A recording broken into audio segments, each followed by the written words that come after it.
Good morning, and welcome to our continuing series, Questions and Answers for a World in Crisis.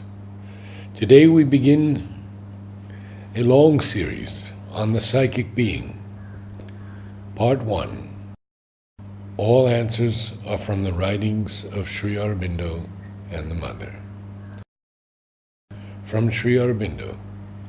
Yes, the center of man's consciousness is in the heart, and there is the seat of the psychic being. It is the psychic being that sees the truth and turns everything into its fullness. That is what is wanted. The lotus in the heart should always remain open. The whole nature should remain under the control of the psychic being. Thus, a new birth can take place.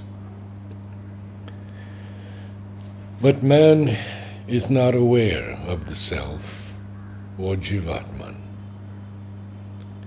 He is aware only of his ego, or he is aware of the mental being which controls the life and the body.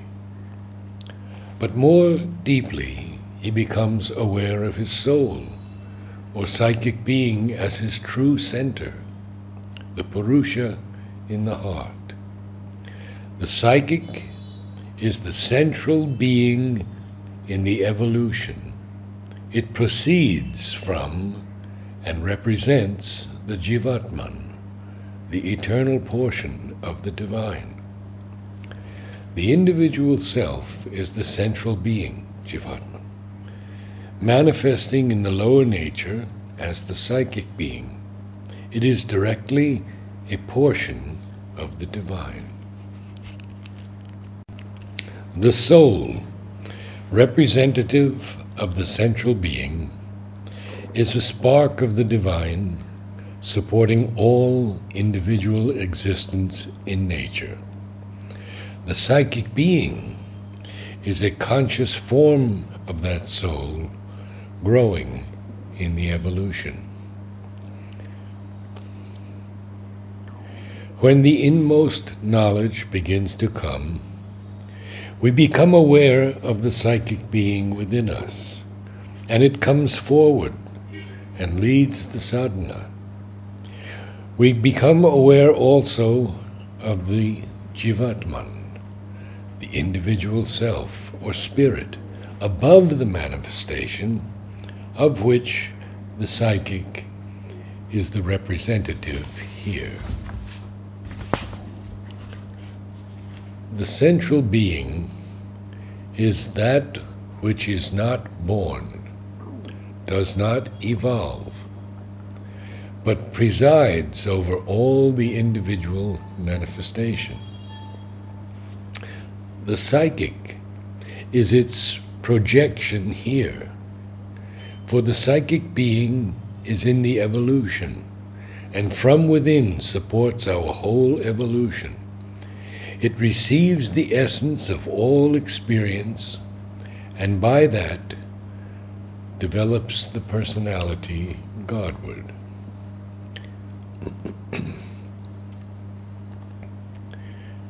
It is the central being above the evolution, always the same, that we call the Jivatma. The psychic being is the same in the evolution. It is the spark of the divine, there growing into its full divinity as a portion of the divine. The central being and the soul are both, in different ways, portions of the divine.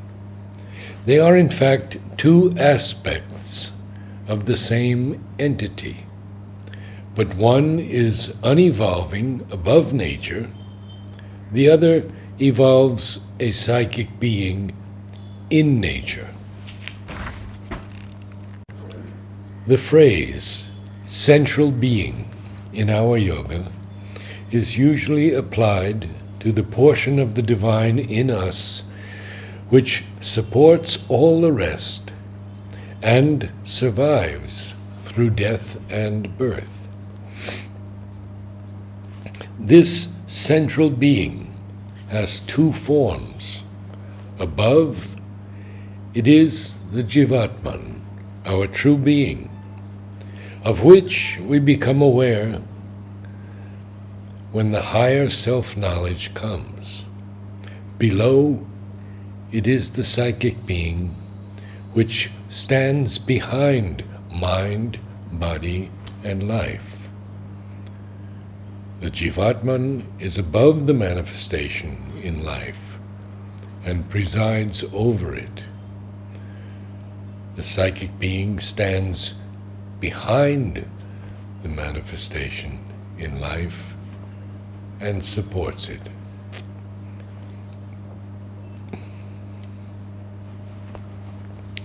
The psychic being is a spiritual personality put forward by the soul in its evolution. Its growth marks the stage which the spiritual evolution of the individual has reached, and its immediate possibilities for the future. It stands behind the mental, the vital, the physical nature, grows by their experiences, carries the consciousness from life to life.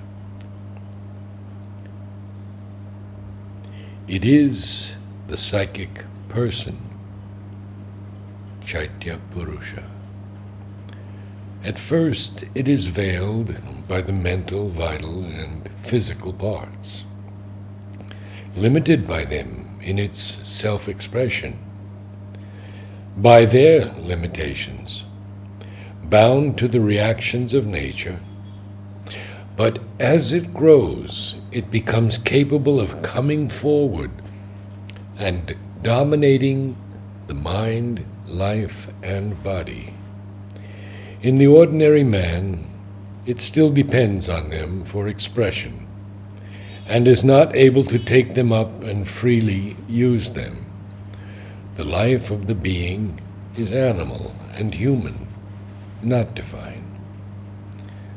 When the psychic being can by sadhana become dominant and freely use its instruments, then the impulse towards the divine becomes complete, and the transformation of mind, vital, and body, not merely their liberation, becomes possible.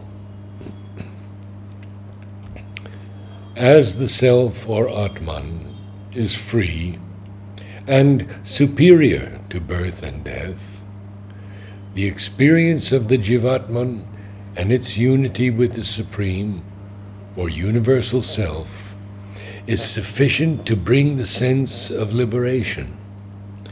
But for the transformation of the life and nature, the full awareness and awakening of our psychic being also is indispensable.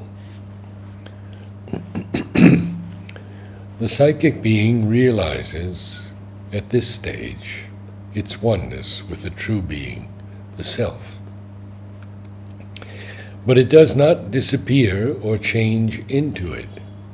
It remains as its instrument for psychic and spiritual self-expression, a divine manifestation in nature. As for the psychic being, it enters into the evolution, enters into the body at birth, and goes out of it at death. But the Jivatman, as I know it, is unborn and eternal, although upholding the manifested personality from above. The psychic being can be described as the Jivatman entering into birth, if you like. But if the distinction is not made, then the nature of the Atman is blurred and a confusion arises. They, the psychic being and the divine presence in the heart, are quite different things. The psychic being is one's own individual soul being. It is not the divine, though it has come from the divine and develops towards the divine. It, the psychic, is constantly in contact with the immanent divine, the divine secret in the individual. It is the psychic that is in direct relation with the transcendent divine and leads the nature upwards towards the supreme. The psychic being is concealed in the depths behind the heart center. The psychic is the soul in evolution. The Atman is the self above the evolution. Namaste.